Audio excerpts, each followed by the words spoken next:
Hello, my name is Christina Febeck. I'm the Metro Rules Interpreter and will discuss the rules requirements for volleyball uniforms. These requirements are mandatory for varsity play.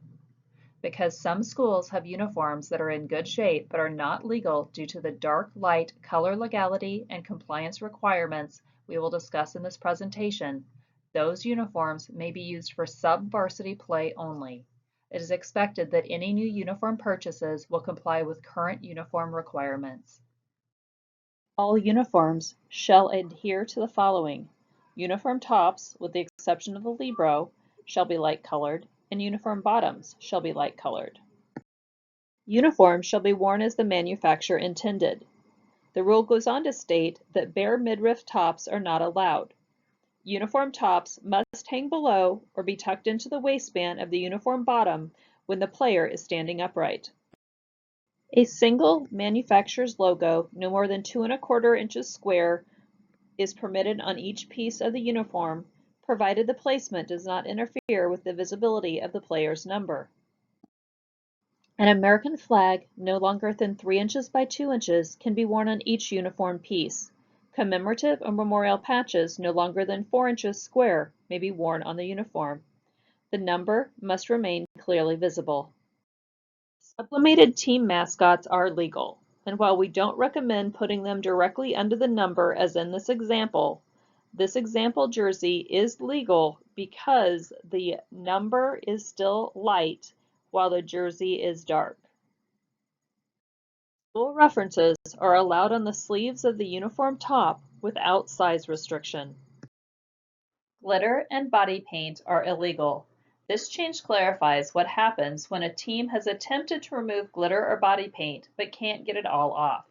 If removal is unsuccessful to the point that there aren't 6 legal players, the same penalty used for illegal uniforms applies.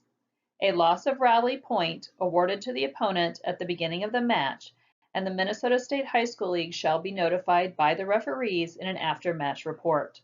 The league will determine further action or penalty as deemed necessary. Minnesota State high school rules state that uniforms must be designed using school colors. The neutrals of white, gray, and black are allowed when needed to ensure each school can create a dark and light jersey. Special event uniform colors like pink are not allowed. Each year, many questions come up about contrasting uniforms. We will begin by discussing contrasting jerseys and uniform numbers. Each year, many questions come up about contrasting uniforms. We will discuss that now. The libero uniform top must clearly contrast from the predominant color or colors of the team uniform excluding trim. So in ordering uniforms, the best way to ensure that your libero is compliant is to put them in white if your team is wearing a dark uniform, or in black if your team is wearing a light uniform. MSHSL volleyball rules require the libero jersey to clearly contrast from the team jersey, and the body of the uniform number must clearly contrast from the uniform top. These rules are in place to assist officials in quickly identifying the libero as well as player numbers. Please see the MSHSL uniform guidance document that describes what color combinations clearly contrast. NFHS volleyball rules require that the libero jersey clearly contrast from the team jersey and that the body of the uniform number must clearly contrast with the uniform top. These rules are in place to assist officials in quickly identifying the libero as well as the player numbers. Here are some tips for selecting color combinations. If the uniform is light colored, such as white, the body of the number should be dark or even black. If the jersey is dark, the body of the number should be light, or even white. Avoid too many colors on the team jersey as it limits the colors for a legal libero jersey and uniform number. Minnesota State High School League has provided the following additional guidelines for uniforms. The colors in column A are considered dark. The colors in column B are considered light. When applying this guideline to volleyball, athletic directors and coaches must understand how this works. If your regular player uniform is from column A, the number on that uniform must be from column B, and the number cannot be from the same color family. For example, you could not put a light blue number on a royal blue or navy jersey. In the same manner, if a regular player is in the color from column A, the Libero jersey must be a color from column B. Black regular player jerseys and royal blue or red Libero jerseys are no longer allowed by the Minnesota State High School League. Like royal blue and red, Kelly green is a common school color. Medium greens have been deemed dark colors and fall into category A. Teams cannot use a dark or medium green Libero jersey and a black regular team uniform, and they cannot put a medium or dark green number on a black jersey. If a school has dark colored jerseys with dark numbers, they may be worn for sub-varsity contest, but are no longer legal for varsity contest. This change has been made by the Minnesota State High School League across multiple sports, including volleyball, football, basketball, softball, baseball, soccer, and lacrosse. It's being made for the benefit of the officials, score tables, announcers, media, and video. The Minnesota State High School League made this chart so enforcement is consistent. Factors like gym lighting and jerseys darkened by sweat can impact an individual official's ability to distinguish between colors, so legality and compliance decisions have varied from match to match. While the responsibility of having legal jerseys is put on the school's AD and head coaches, by rule, it's the referees who must enforce the policy regarding jersey legality and compliance between the regular players and the Liberos. If an official asks you if you have a different Libero jersey option, please comply immediately without comment. A non-compliant Libero jersey means the Libero is not allowed to play in the match. The team must find a compliant jersey if they want to play with a Libero. The color of the numbers on these jerseys are legal, and the regular player Libero player color combinations are compliant. Both the yellow gold and navy blue combination on the left and the orange and black combination on the right follow the MSHSL dark and light jersey requirements. Before we jump into more examples, it's important that the difference between legality and compliance is discussed. A uniform could be illegal for many reasons, as we discussed previously. Numbers could be too small, manufacturer logos too large, it could be a midriff style or adorned with buttons, or they could be a lack of contrast between the jersey color and the number color. So when we're discussing whether a uniform is legal, it's that individual uniform we're looking at. Compliance deals with jersey contrast between regular players and the Libero. A Libero cannot play in either an illegal jersey or a non-compliant jersey. Regular players, however, could play in illegal jerseys. Rule 4, Penalty 5 states that if a team cannot begin the match with 6 players wearing legal uniforms, a loss of rally point shall be awarded to the opponent at the beginning of the match. This would result in the loss of service if the team at fault was serving. Additionally, a contest report must be submitted to the Minnesota State High School League. For the ease of explanation, I'm going to refer to column A colors as dark and column B colors as light in the following slides. The jersey on the left is legal. It's a dark jersey with a light number. The jersey on the right is illegal. It's a light jersey with a light number. The two jerseys are compliant, meaning one is dark and one is light. So if these were the only two uniforms the team had and they wanted to play with a Libero, they must put the Libero in the legal black jersey. The regular players can wear their orange jersey, but the team will start set 1 with a score of 0-1 in favor of the opponent. Or the head coach could decide not to play with a Libero, and the regular players could play in the legal black jersey with no penalty. In this scenario, the regular players are wearing the middle jersey, and the coach wants to know which jersey the Libero can wear. Let's begin by determining if the Navy team jersey in the middle is legal. It's a dark navy jersey with a light white number, so it's legal. Libero jersey option number 1 on the left is light green. It's a light jersey color with a white or light number, so it's illegal. The Libero can't wear an illegal jersey, so let's move on to Libero jersey option number 2. The top on the right jersey is white, so with a dark navy number, so it's legal.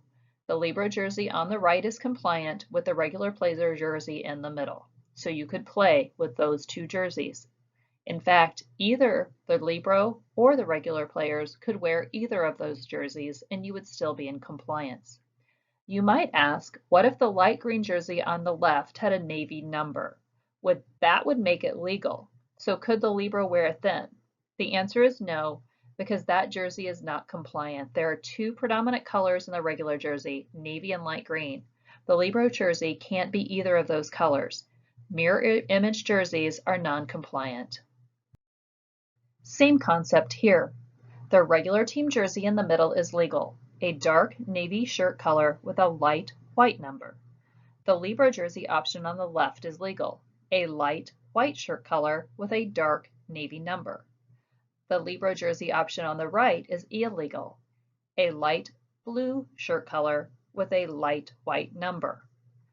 The white libero jersey and the navy regular player combination is compliant. The light blue jersey and the navy jerseys are always going to be non-compliant because the predominant color of regular jerseys cannot be used in the libero jerseys. These ombre jerseys are non-compliant mirror images of each other. Although each of these uniforms is legal, and the body of the uniform on the left in blue is a dark color, and the body of the uniform on the right is yellow, a light color, they are not compliant because it's too difficult for referees to quickly see the difference during play when players are intermixing on the court. Again, mirror image uniforms should be avoided. While the dark gray jersey contrasts with the yellow jersey, the light gray jersey does not. All three of these jerseys are legal, but the light gray jersey on the left is a light color and not compliant with the light yellow jersey in the middle. If a team had only the two jerseys on the left, they could not play with a libero. The dark gray jersey on the right is compliant with the light yellow jersey in the middle. These jerseys are legal, and it would be compliant if the libero were in one color and the regular team members were in the other color. Regular players in maroon and the libero in dark gray as shown in this example are non-compliant combinations. There is not enough contrast between the two colors for easy identification as illustrated by the grayscale image on the right. Next we will discuss uniform number requirements.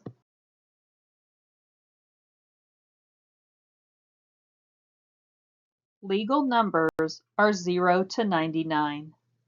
Double zero is illegal as a uniform number. No leading zeros will be allowed after 2028. The number on the uniform top should be permanent and clearly visible.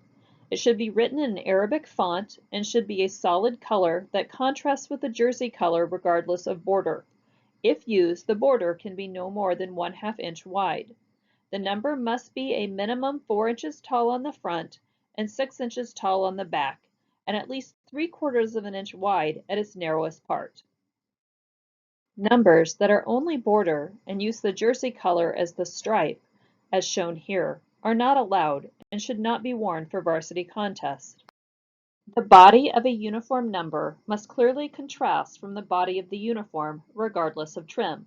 This means that if the jersey is light, the number must be dark, or if the jersey is dark, the number must be light.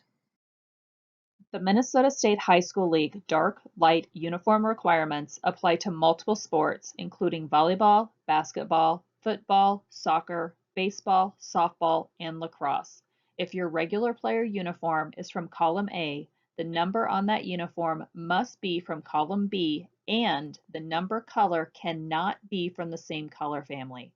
For example, you could not put a light blue number on a royal blue or navy blue jersey as shown in this example.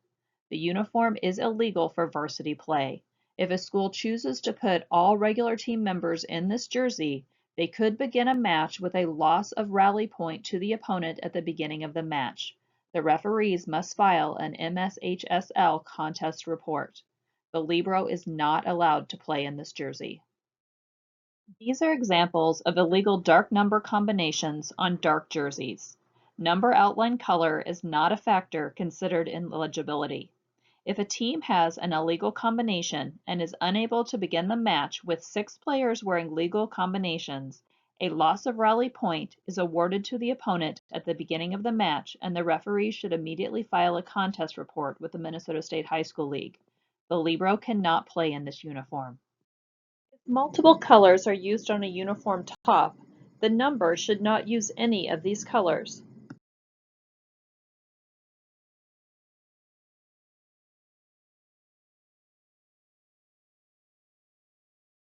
Beginning in the 2029 season, the number on the front of the uniform must be centered on the upper half of the uniform top, eliminating the measurement requirements from the shoulder seam and neckline. If you are ordering new uniforms, please be sure to follow this rule. Key to the NFHS rules surrounding contrasting numbers and contrasting libero jerseys are light versus dark. The color of a number should be in clear contrast to the color or colors of the jersey. One should be light, the other dark. The color of the libero jersey should be in clear contrast to the color of the regular players' jerseys. One should be light and the other dark. We'll continue with the discussion of uniform bottoms and visible undergarments. Any combination of uniform bottoms may be worn, including shorts, spandex, pants, or skirts, as long as they are light colored. As a side note, different combinations of sleeve lengths are also allowed. Uniforms may not include any hard or unyielding parts like buttons, zippers, or snaps. This is considered a safety issue, and players may not play in unsafe uniforms. Multiple manufacturer logos, trademarks, or references are allowed on uniform waistbands. This ruling is for waistbands only. No longer include the waistband when considering the legality of uniform bottoms. Ignoring the waistband, only one manufacturer's logo, trademark, or reference, which is no more than 2¼ inch square, is permitted on each uniform piece. If athletes wear a visible undergarment, it can now be black, white, gray, or match the predominant color of the uniform. All team members other than the libero sporting visible undergarments must wear matching colors. If a regular player is wearing a visible undergarment, it must match the color of undergarment worn by all other regular players wearing an undergarment. The libero may wear a different color visible undergarment. Just remember, if the libero becomes a regular player in a subsequent set, they will need to remove the undergarment or change to match their teammates. Compression sleeves do not have to match teammates or the uniform color. Visible undergarments, like tights, must match the corresponding uniform color or be black, white, or gray, and all regular teammates must match. The libero may be different. In conclusion, I'll walk you through the notification process for illegal and non-compliant uniforms. From match to match, factors like gym lighting, sweat on the jerseys, and individual officials' ability to distinguish between colors can impact contrast decisions when determining jersey compliance between the regular players and the libero. If officials ask if you have a different libero jersey option, please comply immediately without comment. A non-compliant libero jersey means that the libero is not allowed to play in the match. The team must find a compliant jersey if they want to play with a libero. Officials should review uniforms for legality during warm-up. If an illegal uniform is identified, both officials should agree that there is a problem, then notify the head coach about the illegal uniform or uniforms. If the coach cannot fix the problem and get 6 legal players on the court for the match, a single loss of rally point shall be awarded to the opponent at the beginning of the match in set 1. The Minnesota State High School League shall be notified, as well as your local assigner. The way the rule is stated, liberos must always be in legal uniforms and are not exempt by the point or loss of rally point in set 1. Libero uniforms must be legal or the athlete cannot play. Questions regarding uniforms should be directed to the state rules interpreters. Their contact information can be found on the Volleyball Central Hub. Thank you for your Thank you for your time time and and attention attention. during this Have a module. great We season. hope you enjoy your time on the court. Minnesota volleyball is truly incredible and perhaps the best high school volleyball program in the country. It is a great opportunity that we all have to be part of it. Have a great season.